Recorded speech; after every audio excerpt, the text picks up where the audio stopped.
so afraid that God would send me to do something I needed. Yeah. Mm-hmm. I had a moment where I saw something different than my upbringing. And I remember in that moment telling the Lord, I'll do that.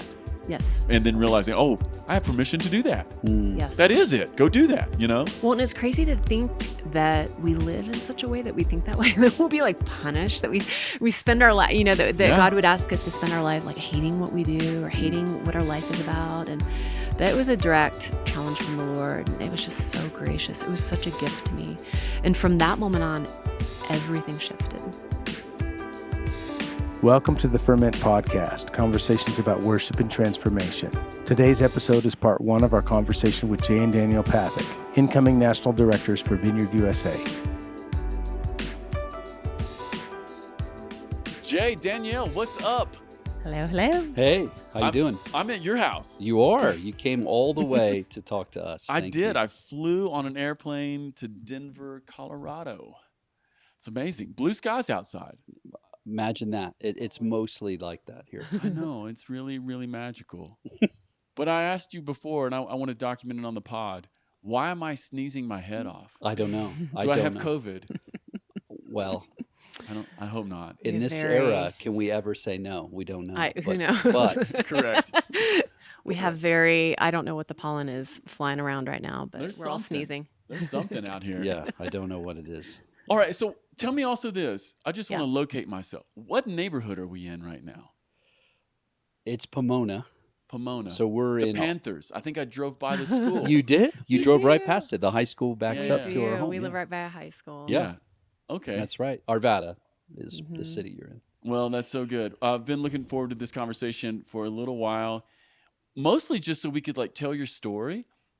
I think a lot of people who go to your church know your story. Mm-hmm. True. Clearly, they know you. You've been here in the Denver area for more than a minute. I think you guys just celebrated 20 years as a Mhm. church. 20 years. Yes, That's we did. right. That's We just not a had small big thing. fat celebration this last weekend. Yeah, it was fun. Yeah, but you guys are like moving into this new role as like national director elect, this whole thing that's happening.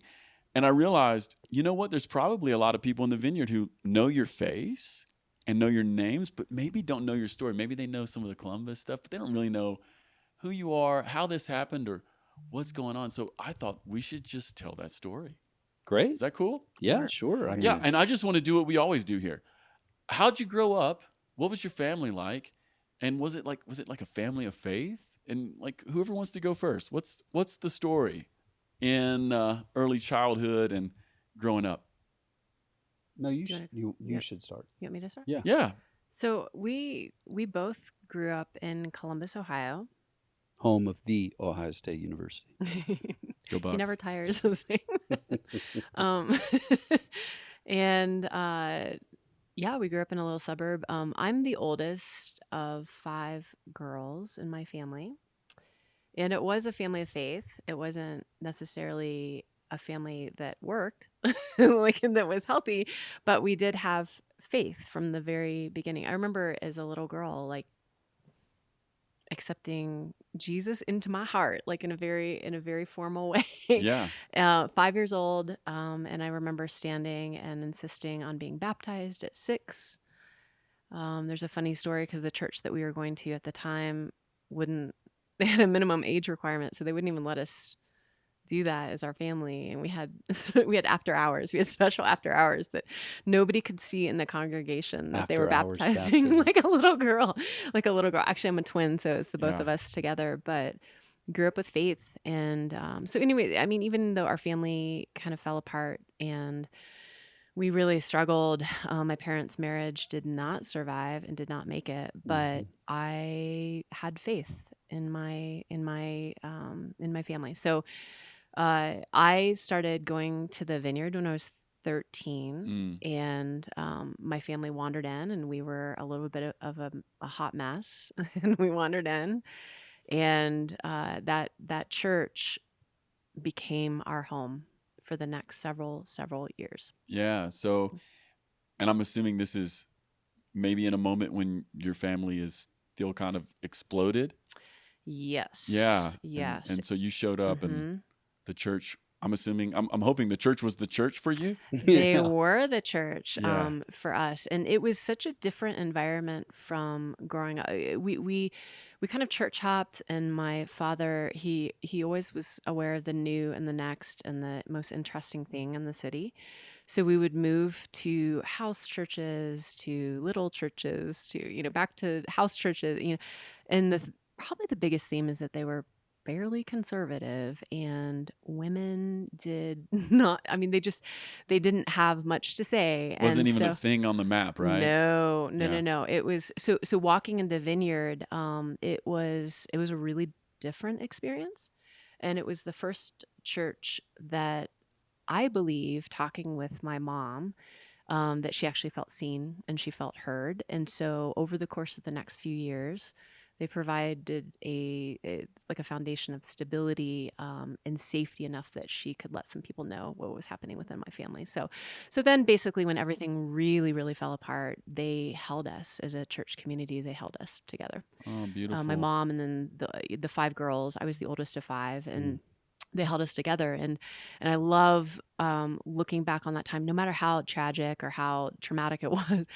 There were moments. I mean, we had to move out of our home, and when my parents divorced, and my mom had to find work for the first time in all of the time that she was raising us outside of the home. And we didn't have a lot of food. And I remember, we'd walk out on our front steps and there would be groceries, and the That's groceries right. would be from the small group that my mom was a part of, or they would let her borrow a car because we didn't have cars. I mean, all sorts of stuff. So they provided really practical needs, and then as well as the emotional and spiritual support that we needed at that Yeah, time. I love that. I mean, that is exactly what we hope for in our churches. Isn't it? Yes, yes, Like yes, that's yes. what we hope for. Yeah. I was talking to a friend the other day about like why a person might come to church. Mhm. Just aside from Jesus is Lord, aside from almost anything theological. But my friend said to me, you're going to get older. Your life is going to have disruptions. And maybe at some point you might need someone to take care of you. Yes. And if you just go to church for 5 or 10 years, you will have a community who will care for you.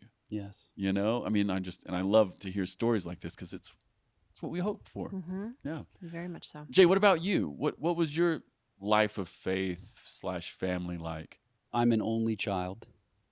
So, Danielle being the oldest of 5 girls and me being an only child was a very different experience.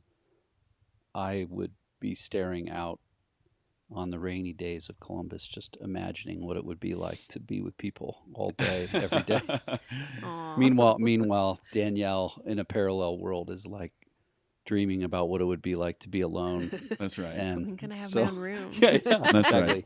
So yeah, I'm an only child. My father's from India, so he came to do graduate work, and then met my mom at Michigan State. So he's a 5'7" Indian guy, and my mom is a 6-foot, blonde-haired, blue-eyed woman. Hilarious. Yeah, exactly. It's an American story. It is an American story. Yeah, and so you put that together, you get this, I guess. That's so yeah, so like on my mom's side of the family, I'm like average to short, and on my dad's side of the family, I'm a giant. That is hilarious. It is. Yeah. Yeah. So anyway, so they had a really, they came from such different backgrounds that, faith in my home was non-existent. Like no faith of any kind? Nope. So I think some of my mom's experiences being married to a little Indian man, specifically living in the South for a bit. My dad taught at a university, and they experienced horrible racist stuff, and it was almost all attached to Christians. My dad's stories of being even in graduate school, and how he had some positive stories, like lots of people do, but they were mostly negative of how Christians treated him. So I think at best it was sort of a distaste. Yeah. At worst it was like, the butt of a joke. I mean, I think for me, my dad's super, super bright. My mom's super bright. She ran her own business. My dad, has multiple graduate degrees, and What did he study? he studied business mostly, but he ended up in pharmaceutical marketing. So, he's around powerful, powerful people making powerful decisions. Yeah. And he worked as hard. He to this day, I mean, even as he's retired, he still works harder than most anybody I know. Yeah. And so, strong work ethic, lots of work, lots of intelligence. And so, Christians were mostly people who needed a crutch. They needed something to help them. Yeah. And they were also unkind. And they were not very kind. Yeah.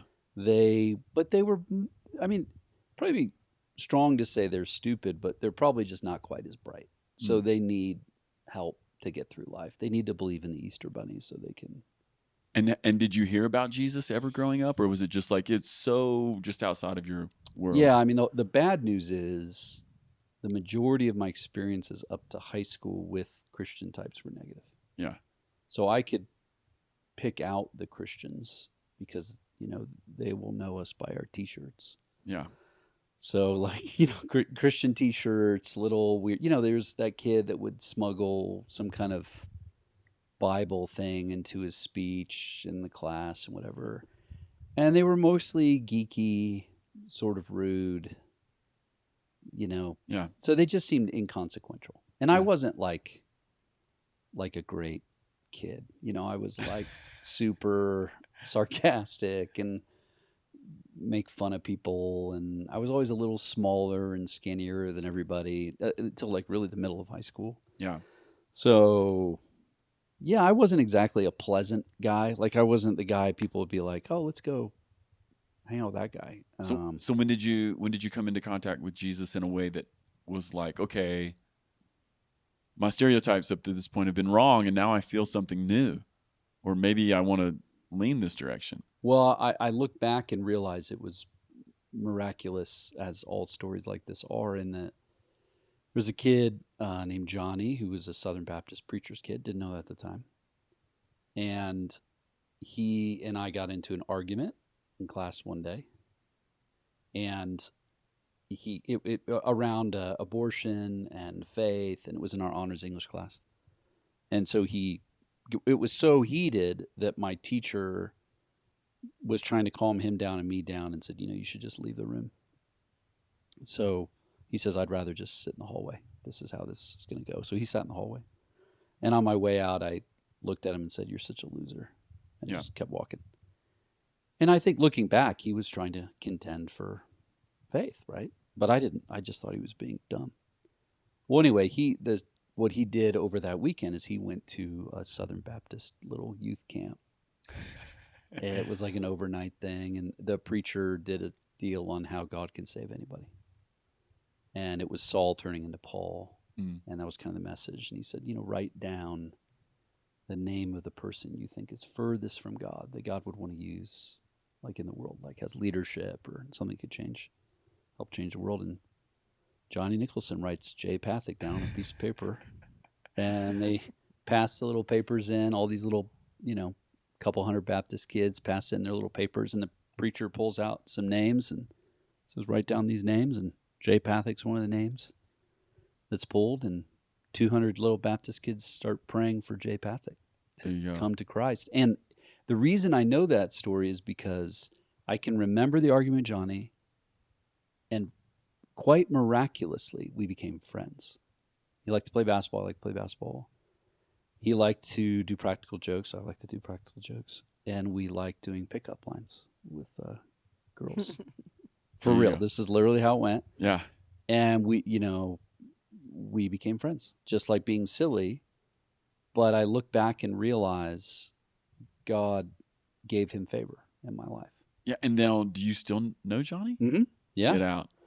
I do. And then there was another little crew of folks that all love the Lord. Two of those guys live here in Denver now. We go and play golf and hang out and stuff. Get out. And then Danielle was sort of like tertiarily close to a couple of those folks. And they're being like faithful little, believers in high school. And so they're picking folks they're praying for. And it turns out they're praying for me. Yeah. You know, it's interesting. I do find this at least a little bit interesting. What? Is that I can't help but think of it this way. I mean, not long ago, I had a little conversation with Phil and Jan, and their story is so similar to this. It's ridiculous. Really? Yeah, because Phil was like not from a family of faith, and they were like, "Hey, tell us." Like, you should think of the person who's farthest from God, kind of a thing. And, and like 5 people invited Phil Strout to an evangelistic moment, one of which was Jan. Wow. So I just think that's kind of a fun little bit of symmetry. I here. heard that podcast and I thought the same thing. It's just funny, isn't it? It was really how weird. Yeah, well, and so it's the prereq, guys. That's I guess so. Wild. He was so wild. Who's he, Phil? You. Oh, I'm me. sorry, not Phil, but you were. I didn't know. You were so wild. I was pretty school. wild. Okay, so you guys went to the same high school? We did. Same we high went school. to the same high school together. All right, so there you we go. knew each other for a very We had known each other a long time. I knew a guy she was dating, and I knew I was in a class with her twin sister. There you go. So this is kind of how you guys met at high school. Did you ever date at high school? I mean, I was a year older than her, even though I'm not a year older. I graduated when I was 17, but so we dated her senior year. There you go. After I got out. So you guys are technically kind of almost high school sweethearts. Almost. Yeah, effectively. I mean, we've grown good. up together is what I say. Because, I have this encounter with God reading the Bible, because Johnny takes me to this Young Life meeting. I get a Bible, and I have this encounter with God. But I still didn't really know how to follow Jesus. So then these dudes I would hang out with, and then Danielle's in part of this, like, second ring of folks. And I just want to date her, and she won't date me. Because I'm not a good guy. Yeah, so Danielle, you said he's wild. What does that mean? He was such a party boy. Yeah. He was, he just, did not pay attention to the rules and imagine that. Went to parties and you'd hear about it on Monday, how wild he was. And so even though he was so fun, I was like, oh my God, he's a little dangerous. Like, I don't, I don't know about this. And my family was so like in turmoil that I'm like, I don't know if I can handle more. So yeah, it was just like that for a little bit. Okay, so so Jay, did you have to wear Danielle down? Do you have to ask her out multiple times? No, it's way worse than that, Adam. I didn't wear her down. I tricked her. You like practical jokes? No, it's way worse than that. Okay, what is this? We'd go and hang out. It's high school. We're like, hey, let's all go to Applebee's and we'll see the movie with the whatever. Yeah. So I call her and go, hey, we're all going out, blah, blah, blah, blah. So, okay. So I'll just come by your house and pick you up. It's over by the thing. And I'd never been over there. And she's like, oh, okay. Yeah, okay, if you want to. And then when I arrived at her house, she was like, okay, so who's coming and what are we doing? I go, oh, no one else could make it. There you go. I love this. they all canceled. So now but no one had been called. That's right. And these are the kinds of stories that sound romantic and cute when they go well. Yeah. But when they don't go well, it's like creepy and stalker-like. But okay, so and Danielle, when you find out no one else is coming, I'm like, okay, well, she's boxed in. What I'm standing there, like she can't. I guess we'll go hang out. Yeah. I'm like, come on, let's go. Okay, yes. But I mean, Jay, at this point, are you kind of a Christian? I am. Well, yeah. But you don't know how to follow Jesus. No, but you've had the Bible. Right. Johnny's Kinda. helping. Totally. I've had an encounter with God. Yeah. I know this is real. Community with these dudes was starting to help. Like, oh, okay, I see how people were supposed to talk to each other. And I mean, the first youth group meeting Johnny took me to, we were playing basketball before. This guy fouled me really hard. I see you touch me like that again, I'm going to put you down. And I went in, he fouled me. I just popped up and just socked him right in the face. And so I was kicked out of my first youth group meeting. And then he called me, the guy I punched, to apologize. Because I think Johnny looks at these guys and goes, I'm bringing this guy to like help him come to Christ. Like, you're not helping. You have to be nice to him. But I mean, but I'm the guy that should have been apologizing, obviously. You're not supposed to punch people if they foul you. But anyway, so it wasn't like a straight shot. Yeah, it wasn't up and to the right. No. It was very confusing. I didn't understand how things worked. I didn't know. I mean, honestly, I was mostly a kind of a jock dude, so I'd play sports and do stuff. So even like when Danielle starts bringing me to the vineyard, it's like all these music people, like, Yeah. they have guitars and little drums and stuff. And I'd never even hung out with a single person that was like that. Okay, so So Danielle, you invited him to the vineyard. yeah. All right, how did that happen? Oh, I think that you might have mentioned maybe one time that you were interested. I can't even remember actually. I the was conversation going, about no, I know exactly how it went. I What? was going to another church, and they were in, I think, their like third year in the book of Hebrews. Yes, yes. So Yeah, we're going deep Old Testament. Yeah. Jesus is better than Exactly. the sacrificial law. Like, yeah, we're going and I all don't in. know anything happening. I don't understand anything that's being said. I don't Yeah, understand none the of it makes songs. sense. Yeah, and I would go when I felt like it. I mean, Yeah. it was whatever, and it was because Johnny was like, you got to come to church. So okay, I'll come to church.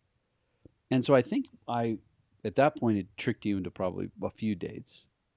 Now on one of those dates, I was trying to explain to you what I was trying to figure out about the Bible, and it was clear to her that I didn't know literally anything. So she's like, you should come to church with me sometime. Like, our church is a little different. I think it would be like it. Mm-hmm, And she was 100% right. I mean, I walked in and I understood what everybody was saying. mm-hmm. I knew the music made sense. The words that I would sing made sense. Just even the vibe, like the way people talk to each other felt like normal people, the way they hang out. Yeah. And it just felt like, oh, well, this is like way easier. And it was still super convicting. Like, it was like, man, I gotta change. It's Rich Nathan preaching, and Not too Yeah. shabby. yeah, it was.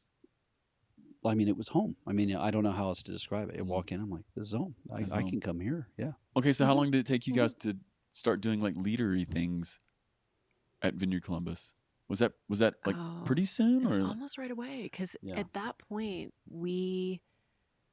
at that point, I mean, I was almost graduating high school. You were already in college, Mm-hmm. and there was this really beautiful thing that was happening at the Columbus Vineyard, where you had this probably for the first time in that stage of church. You had an entire youth group class graduating at the same time. It's Yeah. that time. It's when that youth group actually finally becomes adults. And that's what was happening. And so there was a group of us that went to Rich and said, okay, what do we do now? Like, yeah, do we just, we're too old for youth group now. And like, what do we do? Do we just come to the normal church, like the regular adult church? Or is there anything else that we can be a part of? Because at that point there wasn't. So he, thank God, just gave us so much permission. I look back on that and it's really interesting thinking that he was probably our age now Yep. when he gave us just full permission to be able to just try to do church as 18 and 19-year-olds. And so he gave us use of the building on Sunday nights and then just said, do small groups however you want. And it was crazy. It became something called Joshua House. But we had, I mean, we just tried to imitate everything that we could that we had seen growing up and that our parents were doing. And we but were down isn't on that campus. discipleship? Like, that's it, Yeah. right? Like, Yeah. you Yeah. go to it, you Yeah. experience it, Yeah. and then you try it. Yes, that's exactly what it was. And honestly, it was so fun, but it was a little out of control. We didn't know what we were doing. I mean, we're having to shift and change and apologize for things. But we're having these small groups on campus, on Ohio State's campus, because that's where the majority of all of us went. And we are praying for people and leading people to Jesus and Mhm. laying our hands on people and casting demons out. And then we'd all get together on Sunday nights, and then that would be crazy, but that would be kind of like a service. And there is no way to describe it other than the favor of God was on us Mhm. for many, many, many years during that time. And it was just this really pivotal time for that church specifically, and then for us as before we moved and church planted. Well, what's interesting to Mhm. me about Joshua House, I don't know everything about it. Like, clearly you guys know the story more than me, but just from a great distance and from meeting several people who were kind of like in this circle in this moment, it's stunning to me how many people that thing produced as like leaders and pastors and people who like run church. Yeah, all over. Like whatever that was, the it was place. catalytic for the future. Oh, it was like a little lab. I mean, It was. we grew from a small group, and then within like 7 years, it was up to 1,000 people. And we just cut our teeth like being leaders. So it was almost like we went through a church plant or started or, just tried to get all that experience of church planting before we actually formally church planted. Yeah. I mean, that's really what it was. So It was. It yeah. was church planting before church planting. Okay, so is that the place that God started to talk to you guys about church planting? Is it that Sorta. moment? Is it that season? Like what was it? Talk to me about that, because Columbus is a long ways from Denver. It is. Yeah, I think it's so hard to know how these things connect together when you think back on it, because again, it's not straight lines, right? It's like there's this one moment and then you kind of slough that off, and then there's another moment and you didn't realize that connected to the first one. And I mean, I remember after a Sunday, they said there's going to be a lunch in the cafe for anybody that would think about planting a church. There's like no description. And I thought, well, I'd like to have lunch, and so, and then they describe like, this is the profile of a person that would plant a church, and they like to start things, they like to be with people, and they share their faith. And I remember sitting in that room thinking, I feel like I fit that profile, but again, I'm like going to school. I want to do philosophy, to do law, and oh, well, so that's kind of in your head. And then we're doing this Joshua's thing where mostly Danielle and I would start small groups and multiply them. That's just like all we would do over and over. So we'd start a group, help raise up leaders, start another group, help raise up leaders, start another group. Which it turns out is That's church planting. called church planting. Yeah, that's the formational piece there. Exactly. And then in the middle of that, Eric Pickerel, who's now the senior pastor of the Columbus Vineyard with his wife Julia, we're becoming friends because we're in a small group, and he's like, hey, I'm doing this thing with middle school youth group. You want to help me? So then we're doing like another form of kind of like church planting in this middle school youth group, where that's where I'm like preaching. I would, we both had done stuff in Young Life, so I'm like wearing like costumes, and like we're like, doing all the things like swallowing goldfish and, like all the things you do to get kids to come to youth group, and shave my head. Shaved your head. Shave my head. Told them, if you get 100 kids here, I'll shave my head. Yeah. So it's just wild, like frenetic, small groups, middle school youth group. And then Rich is like, hey, I'd love for you to consider being my intern. And I'm like, I'm not even sure what that would be. And so then I'm doing research for him, and then just mostly doing whatever he asks me to do. So Just I'm in hanging the out. staff culture of the Columbus Vineyard. So you're reading books, and then there's this thing called VLI that they're like, you could do this. And I look back at it and I'm thinking, so I was going to Ohio State full time. We're working like full-time jobs. I'm doing middle school youth group. We're leading small groups. We're helping with Joshua House. I'm interning at the church. Like, I don't think people are supposed to do that. Like, I don't know. I don't know why all that was happening, but it was the soup in which ministry and a lifestyle ministry just felt like familiar. It felt like, this is great. This is what if we could live like this? Mm. And then there's all that church, there's those few church planting thoughts in my head. And then VLI, of course, they talk about church planting. So it's like, yeah, maybe this fits. And dreaming about that. Danielle was for sure not going to be doing ministry in her own mind. Oh, so that wasn't in your imagination. Like, you're doing this, it's fun. No, not just not our imagination. Oh, it was fun. No, I'm not doing that. No. Oh, you had to pump the brakes. Yes. Yes. Yeah. What was that, Danielle? Was that like, this is not what I want for my life? Well, or was it like, there was some deeply embedded confusion about the roles of women. Like that was really tricky because of the way that I grew up, and that it just was very confusing to me. Even though the vineyard was, how do I explain it? Like even though they were in the process of themselves trying to figure that out. Yeah. And so I just needed an imagination for what that would look like, because I knew from just having some people being pastors in my family, and then having kind of a real unhealthy kind of way that men related with women. I just knew that wasn't. I was like, if ministry looks like that, I don't know if I can do that. I really don't. Like I would have to somehow understand what that would mean actually for me as a woman. So I went through a very deep and thorough process with that, and I had to have a lot of help.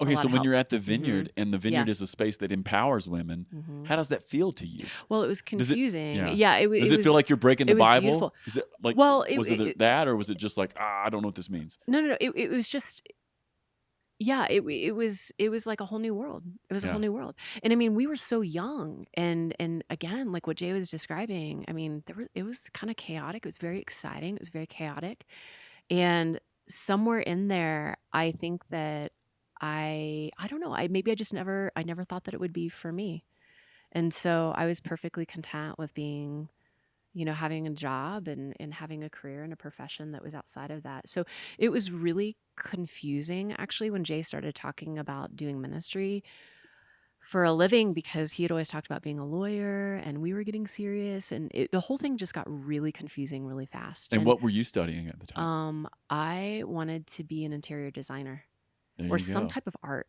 Yeah. Some type of art, maybe art therapy or an art teacher, but something artistic. And so it became really confusing. And when we started getting more serious, it took a couple people in our lives that had authority that just sat us down and actually had those really hard conversations with us.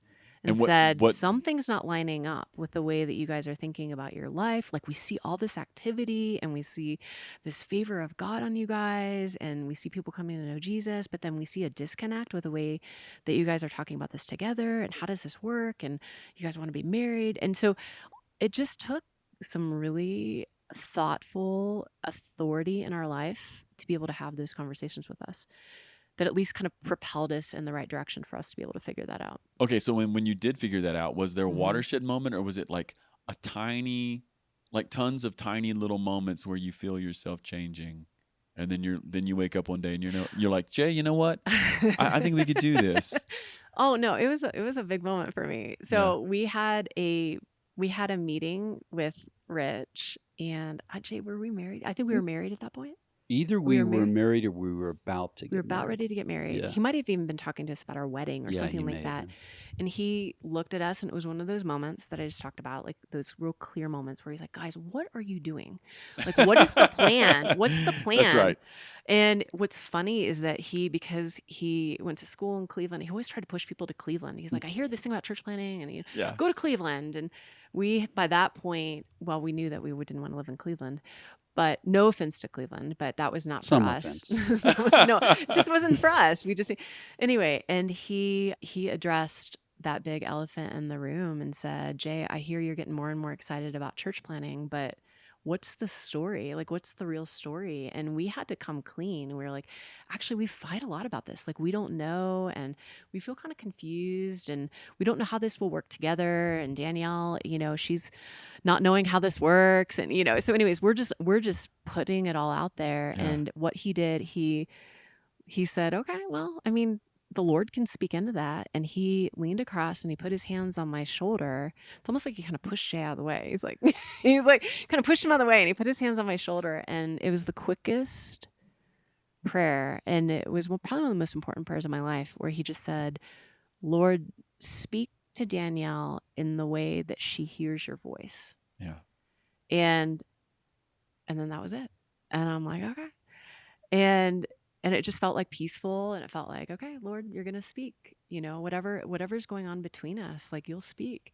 And within, I think maybe 24, maybe 48 hours, I had something happen to me that I had never experienced in my life up to that point. I started waking up in the middle of the night with dreams, and I would wake up and I'd be trembling, like my whole body would be shaking and trembling. It was really strange. And it's almost like you're like sweating, like something's happening, And then I'd come into an awareness. I'm like, I just had this really poignant dream. but it unnerved me. They were very intimate dreams, very vulnerable dreams. Like I could tell something was happening and stirring. So I went and just got a journal and started writing these dreams down. And I think I suspected that the Lord was speaking to me, and that I needed a moment to try to figure that out. So much so that it felt so private that I never told Jay that I was having these not dreams. at all. No, I mean, for a solid 6 to 9 months, I just wrote these dreams down, and I just knew that God was speaking to me in the middle of the night. And it wasn't until 9 months later, we were in Chicago, and we had gone there with a group of people, and we were with Steve Nicholson. Yeah. And he, of course, was doing at that time, he was overseeing church planning for the Vineyard, and he had been doing that for so many years. And he's just in there, and he's challenging, and he's like, guys, you should church plant. And Jay and I stole away that night because I knew in my moment that it was time to let him into this really private place for me. And I just laid it all out. I said, I think the Lord's been speaking to me. And basically the gist of the dreams, without getting into it, the gist of the dreams was the Lord affirming that he wasn't going to ask me to do something that I hated. Yeah. Like No, it that's wasn't important. going to be duty. It wasn't going to be duty, that it was going to be as connected and as close as a mother is to a child. Correct. I so resonate with that. Like even in my own story, I was so afraid that God would send me to do something I hated. Yeah. Mm-hmm. I actually had to see. I had a moment Yeah. where I saw something different than my upbringing, Yes. and I remember in that moment telling the Lord, "I'll do that," Yes. and then realizing, oh, I have permission to do that. Yes. That is it. Go do that. You know. Well, and it's crazy to think that we live in such a way that we think that way, that we'll be like punished, that we spend our life, that God would ask us to spend our life like hating what we do, or hating what our life is about. And that was it was a very, very direct challenge from the Lord. And it was just so gracious. It was such a gift to me. And from that moment on, everything shifted for me. Okay, that's beautiful. Everything shifted. All right, so why Denver? Because you're Midwestern kids.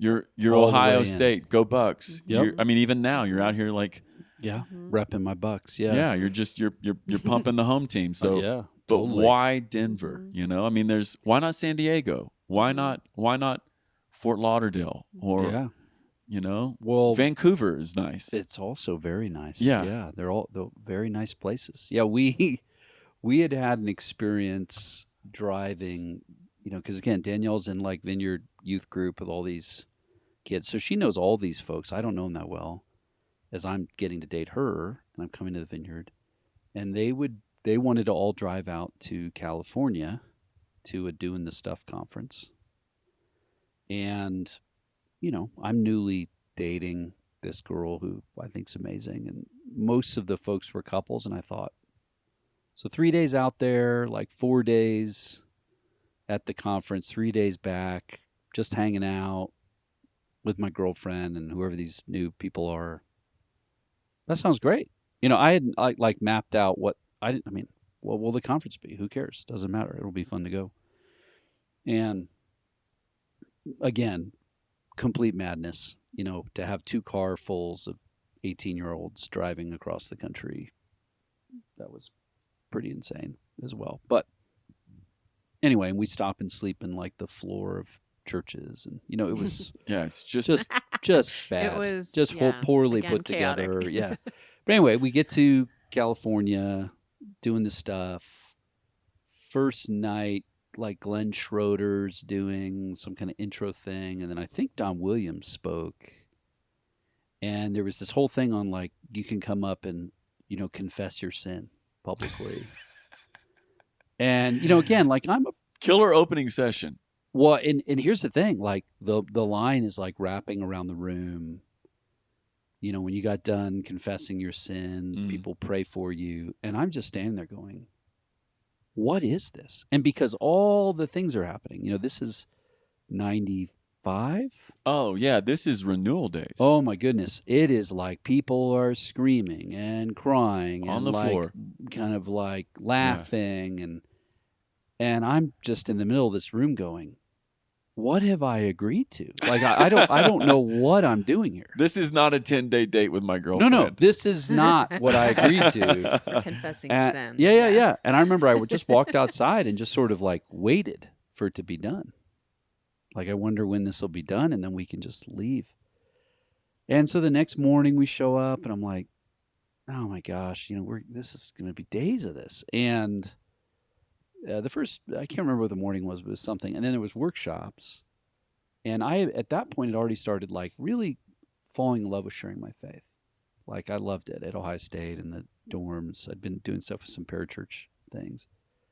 And there was one of the workshops was sharing your faith in the kingdom of God. I was like, that's the one. That's tame. That's in the middle of the target. They're going to talk about how do we communicate the death and the resurrection of Jesus, call people into life with Christ. That sounds fun. I want to do that. And I come in, and it's Blaine Cook teaching. And if you've ever heard Blaine teach, maybe it's different in different environments. So this one, it was just like dozens of stories that were entirely disconnected, and they were really random. Like, I remember just sitting there thinking, this doesn't make any sense. Like, There's no exegesis. No. There's no. Yeah, we're telling stories of like power, right? Yeah, Oh, well, completely. Power weird, stories. and weird Yes. one. Here's one I remember, because it was so weird. He's in the airport. He has like a 4-hour layover. He says, I started to pray, and God gave me someone's address. So I just went and got in a taxi, gave the address, went to the place. This woman opened the door, and I said, well, I'm here to tell you about Jesus. And so she gave her life to Christ. I prayed for her. I went back on the taxi and made it time for my flight.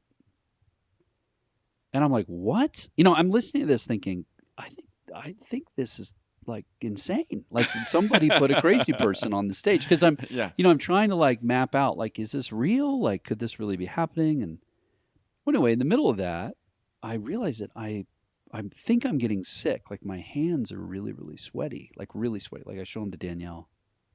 And I'm like, my hands are sweaty. And she goes, oh, that's gross. I mean, like pools of sweat. So I'm sitting dripping on my shorts, my hands like under my shorts, and just waiting for this to end.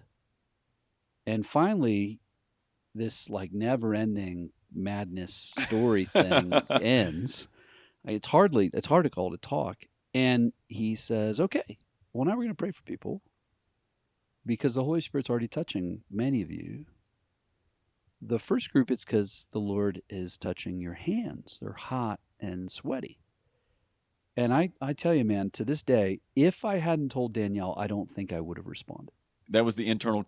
That story between the two of you. Mm-hmm. That's right. You outed yourself. Now I have to. And Danielle's like, that's you. And I'm like, oh my gosh. So now I'm like, I'm going to join whatever this circus is, right? Like, because I got to see it the night before. I'm like, I don't know. He's so funny. He describes it with such dread. But I mean, I'm loving every last little bit of it. you're I'm a like vineyard pushing kid. him up. I'm a vineyard kid. I'm like pushing him up front. I'm like, we're having people come around him. I'm loving it. I'm like it was sane. great. I'm sane. So anyway, who wants Danielle's like, the wild boy is finally coming into church. Yeah, here we go. I feel better I'm about like- this. I feel better about this. Totally. Yeah, so there I am up there, and I can remember it. I mean, I can remember literally every deal. I can remember the shirt I was wearing. I can remember the person on my right and my left. I mean, right now, like sitting, I can see every detail. That's right. And so I'm standing there and he just says as quietly as ever. And then there's other groups, like some of you have eyes and your eyes are blinking or whatever. It's like all this like weird stuff, right? Yeah. And that's all I It's the remember. 90s, y'all. It Yeah, made a lot of sense in the 90s. Yeah, I'm like, Totally. what? Like, anyways, so your face is warm, and I'm like, that means this. It means I'm alive. Right. Yeah. I'm like, I don't know what this is. But I'm thinking, that's fine, whatever. I'm here. Let's just do the thing. Then I'm standing there, and he just says very quietly, come Holy Spirit. Yeah. The guy next to me starts grunting like someone's punching him in the stomach. Like, oh. Yeah. And I'm like, oh my gosh, what is this? And the girl next to me stories. on the left starts like shrieking like like real high pitch. Yeah. And so I kind of start to peek. And she's like now on the ground, and this guy's like rocking back and forth, making these grunting noises. And I'm just standing there. Like there's not there. I'm just like hanging out. But I know enough about the vineyard, so I have my hands out, and I'm just waiting. And people are coming and putting their hands on me. You know, you just feel people put their hands on you. You know, you have your eyes closed, but, you know, and they're saying things. And but it's just whatever. And I'm just thinking to myself, this will end soon. Like if I just wait here long enough, we get to go to lunch. And all of a sudden, I just feel a little tap on my shoulder. And I open my eyes, and it's Blaine Cook standing in front of me. And if you've never met Blaine or been near him, he has these like wolf blue eyes. I mean, they're piercing. And he's staring at me, and he says, "Do you want everything the Lord has for you?" Just like that, like gently. And now you have to remember the context. And so I'm mapping out. It takes me a second. Like, can I have everything, but not that? Yeah. Can I For receive My it? dignity. Yeah, exactly. I'm serious. Exactly. I'm doing the calculus. Yeah. And I don't know I'm doing it. So I hesitate. He says, "You want anything, Lord?" I hesitate. And then he sees it and he goes, "It's okay. Think about it." Great answer. And something about him asking that melted me. Yeah. Because I thought, this is easy to answer. Like, why am I hesitating? You know, this guy, you know. And I melted and I went, "Of course I do." And he says, "Well, then receive it." And he puts his hand on my head. And what happens next is impossible to describe. Mm. And I can't do it without it having a significant emotional impact on me. Yeah. So I don't know how much I want to just dissolve sitting here with you right now. That's right. But the short version is I have this effectively an open vision. I have this vision. And in the vision, I'm aware of how broken people are. Like they're hurting themselves and all this stuff's happening. And this voice just says to me, "You'll tell them about me." Amen. And I open my eyes. And it's like all this time has gone by. You know, they're taking turns, like having people sit with me while they're doing other parts of me. It felt like maybe 30 seconds, but it was, I don't know how long. It was a long time. Yeah. And so something about that encounter, right? Now I've had like my second major encounter like this, one where I come to Christ, now this one. And it's sort of mixing together in my mind around ministry, like maybe I'm supposed to give my whole life to this. And then it's on the way back on I-70 that we stop in Arvada. You stop it not just in Denver, but Arvada. I-70 Arvada Wadsworth. for lunch. It's like a few blocks from where we're sitting right now. Yep. And we get off to get lunch. And you know, when you drive cross country, you just get off. Like you're like, we'll get off here. Yeah. So we get off, and this other guy's driving, and I say to him, I have the strangest feeling that like you're going to take 2 turns and drop me off, and this is where I live. Mm. He goes, "That could be the Lord." Now again, this is all very new to me. He goes, "That could be the Lord. Maybe God's speaking to you." And I said, "Well, we should look at where we're at." And sure enough, it's Arvada. And Danielle comes running up from the other car, and she says, "I thought God spoke to me when we got off the exit that I'm going to live here someday." So you guys were in different cars. We're in different cars. We're dating. And so between us, we're like, that's weird. You know, like, That's really strange. I don't know what that means, you know. Yeah. And again, I'm like, but man, I'm like, I don't know. I'm sure it's true for you, Adam. When you've had a few like encounters and you don't know what that is, now anything's possible. Like maybe I'll learn how to fly. I mean, Yeah. and you know, like the impossible seems possible. It does. So all of a sudden you're just like, okay, That's right. I guess we'll move to Arvada. You know, I don't know. So we kind of shelve that, and then when we go home, we do research and figure out one of the largest churches in the world is in Arvada that had gone through a big mess and had left the vineyard and all this stuff. So when I mentioned this to Rich, you know, because I'm like starting to work for him, "Hey, I have this thing about this place called Arvada." He's like, "Oh my gosh, it is so messy out there. There's all these weird church things with the vineyard. You would never want to go there." And I'm like, "Oh, okay." You know, like, Yeah. I don't know. It was this weird encounter. I had this encounter. Then we have this weird thing. So this is just like kicking in the back of my mind. But over years, we would have the weirdest things happen. We'd be in the middle of a conversation around church planning. And again, it was a fight. Because Danielle didn't want to do ministry, let alone plant a church. And we'd be talking about that. And like the server would say something and we'd realize they're from Colorado. I'd be, where are you from? They go, I'm from Arvada. Yeah. And we would have like all of a sudden there'd be a sign or something would say something about it. Like over and over for years. Now I understand people think, oh, that's confirmation bias and psychological, but it was always timed really peculiarly, right? Like in these really weird moments. Like, wait a minute, why does this? And by the way, when you live anywhere outside of Denver, you've never heard of Arvada. Like, it's not a place that anyone's like, oh yeah, that place. Yeah, it's not Boulder, Colorado. No, or It's Denver, not Denver or or Colorado Springs, or Vail. Fort Collins. Yeah, it's exactly. none of the things. Nobody's heard of it. So it's not like the kind of place, oh yeah, that shows up all the time.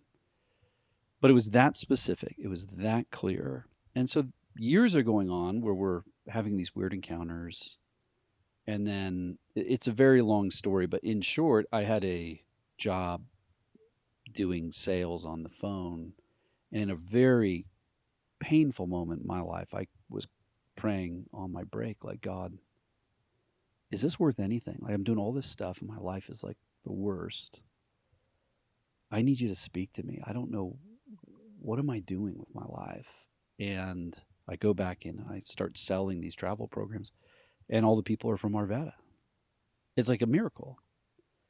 So much of a miracle that like the person leading, like managing my call center was like, what are you doing? I go, I don't know what this is. So that was the moment for me when I was like, okay, because again, all these little dots are connecting. I'm asking God, what am I supposed to do? And I'm like, Danielle, we're going to go to Arvada. We're still dating then. And she's like, well, enjoy your church plan. I'm not going. And so then that stalls it for a little bit. Yeah. Meanwhile, Joshua House is growing. So we're seeing ministry. She begins to have dreams a little later. She starts having dreams, which I don't know about. And then you go to the Steve Nicholson moment. Exactly. Mm-hmm. And Yeah. then click, click, click. Click, click, click. Mm-hmm. And then we decide we'll go visit. And so we flew, we Mhm. walked around, and we just have prophetic encounter. You would know the name Randy Rigby. Yeah. Randy Rigby lived out here, and Greg Thompson just brought us over to meet Randy Rigby. And we have not even started to talk to him. Like, he doesn't know who we are. Greg has not told me anything we are. We just met Greg having lunch.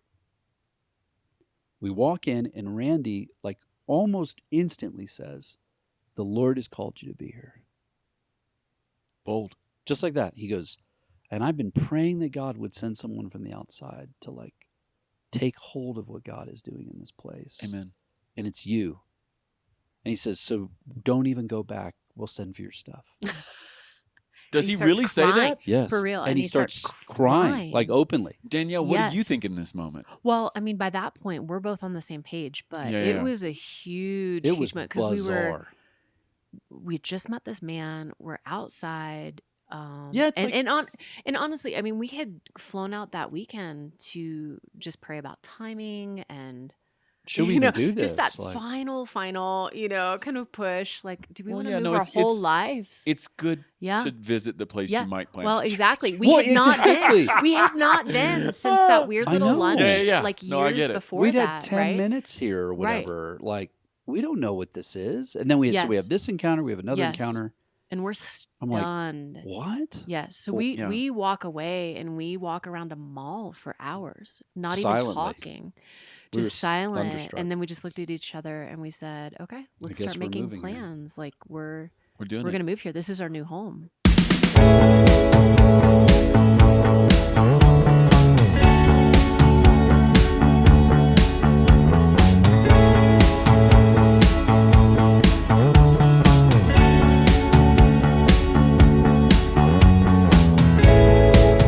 Hey everyone, Casey Corum here, producer of the podcast. Thanks for listening. As always, if you've been enjoying the podcast, here's a few ways you can help us. First of all, leave us a review on the podcast platform of your choice. This helps more people find us. Also, connect with us on social media. Instagram at the Ferment Podcast and Twitter at FermentCast. All right, everyone, thanks for listening. See you next week.